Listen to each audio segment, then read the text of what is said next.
Welcome to Zero Meaning, where we unravel words, redefine perspectives, and empower healthy change. I'm your host, Zero, and in each episode, we explore the roots and evolution of the language we use every day, clearing up misconceptions and uncovering how these words shape our thoughts, our relationships, and the way we see ourselves and the world around us. Because when we start using our words more intentionally, we also start living more intentionally. In honor of the attack on any institution that believes in diversity, equity, and inclusion, DEI, like I do, I will be making an episode on each of those three words. And I will be explaining why I think that not only is this belief morally upright, but also why trying to remove something as far-reaching as this is pretty detrimental to our society as a whole. Today, we're going to begin our journey with diversity. So, if you ever felt like you were invited to the party but not allowed to dance, this episode is for you.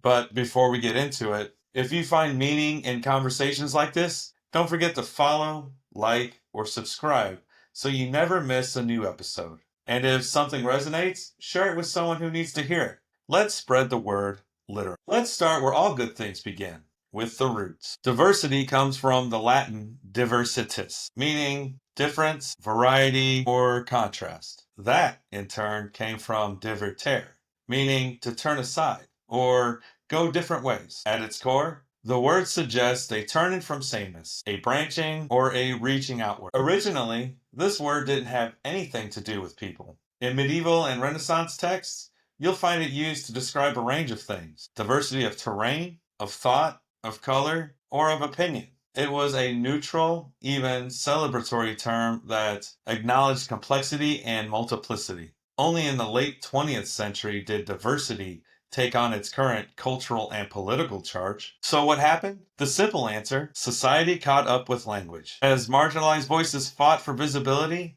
the idea of diversity evolved into a value, a principle of inclusion and representation.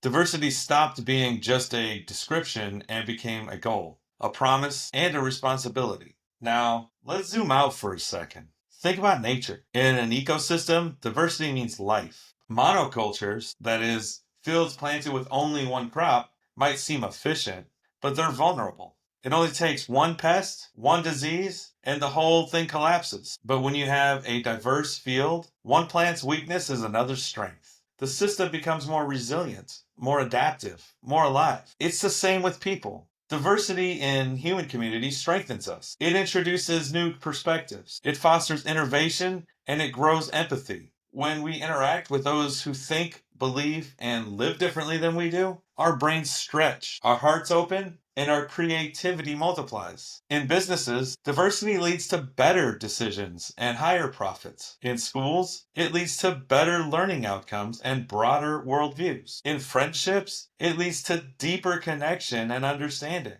I remember when I was in the military, I was in what we refer to as A school, which is a school where we go to learn the basics of our actual jobs in the military. Well, at least that's what we called it in the Navy. I can't speak for the other branches. Anyway, I remember a couple of us friends were going to go out in town together for the first time.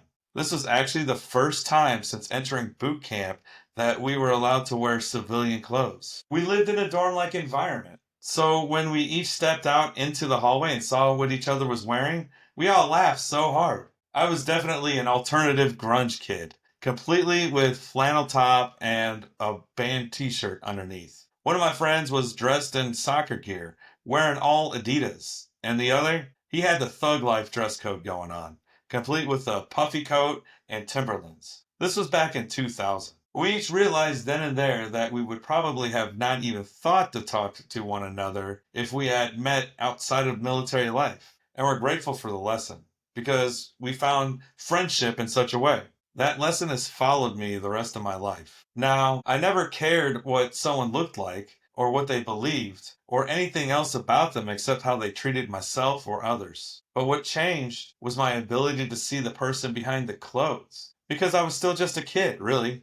And high school was still in my recent memory. And no, this isn't just about checking boxes or meeting quotas. Real diversity isn't cosmetic, it's cognitive, it's emotional, and it's transformational. And yet, despite all of this, we are witnessing a troubling pattern.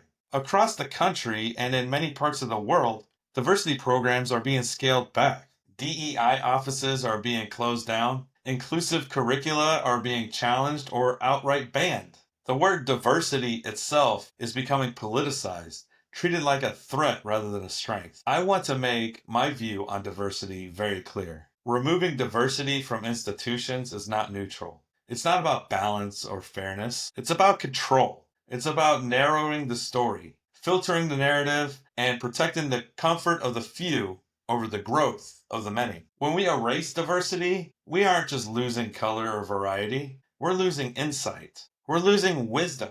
We're losing the ability to think beyond ourselves. And just like those fields of the same crop, we're making our systems more fragile, not stronger. And in a world that's increasingly complex, that's a dangerous move. This isn't just about politics, it's about emotional, intellectual, and even economic survival. Diversity is what helps us thrive in a world full of difference. Without it, we stagnate. But here's the good news. You don't have to wait for the policy to shift. You don't need permission to expand your own world. You can start right now in your daily life. So here's a few challenges to help you explore diverse worldviews. How about trying a new cuisine? Something you've never had before. And not just eating it, but learning its history, understanding what it means to the people who make it. Or you can read a book by an author from a different culture, country, or experience. Let their worldview inform yours. But one of the most effective ways I learned on how to expand my worldview would be to have a real conversation with someone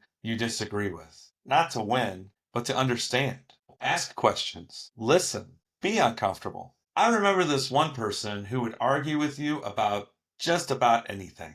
We once had a debate about whether the sky was blue or not. I learned a lot from this person. Before meeting him, confrontation was something I avoided. After learning how to debate and knowing that when someone is disagreeing with me, they're not saying that my point of view is invalid, they are saying that their experience on the information was interpreted differently. My discomfort around differing views almost vanished. You can also visit a cultural event, museum, or a place of worship outside your usual circles. Show up with humility and curiosity.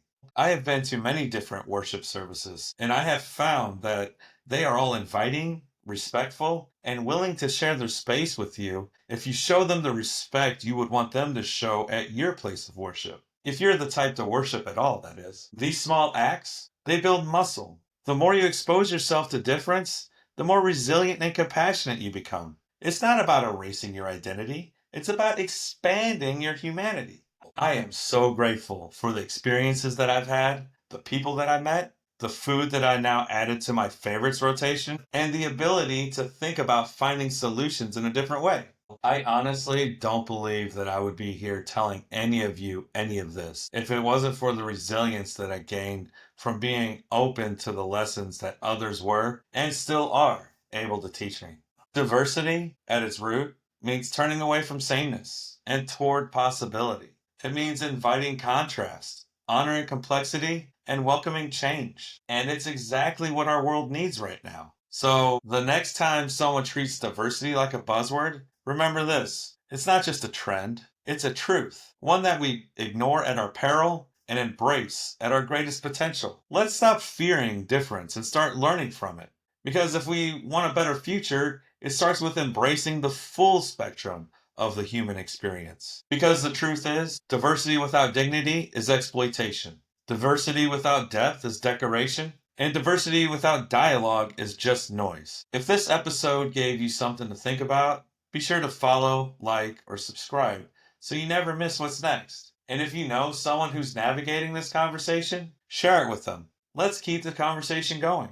That's it for this episode of Xero Meaning, where we unravel words, redefine perspectives, and empower healthy change. Words shape the way we think, and the way we think shapes the way we live. So choose your words wisely, question what you've been told, and never stop seeking the truth beneath the surface. Until next time, stay mindful, stay curious, and keep redefining meaning.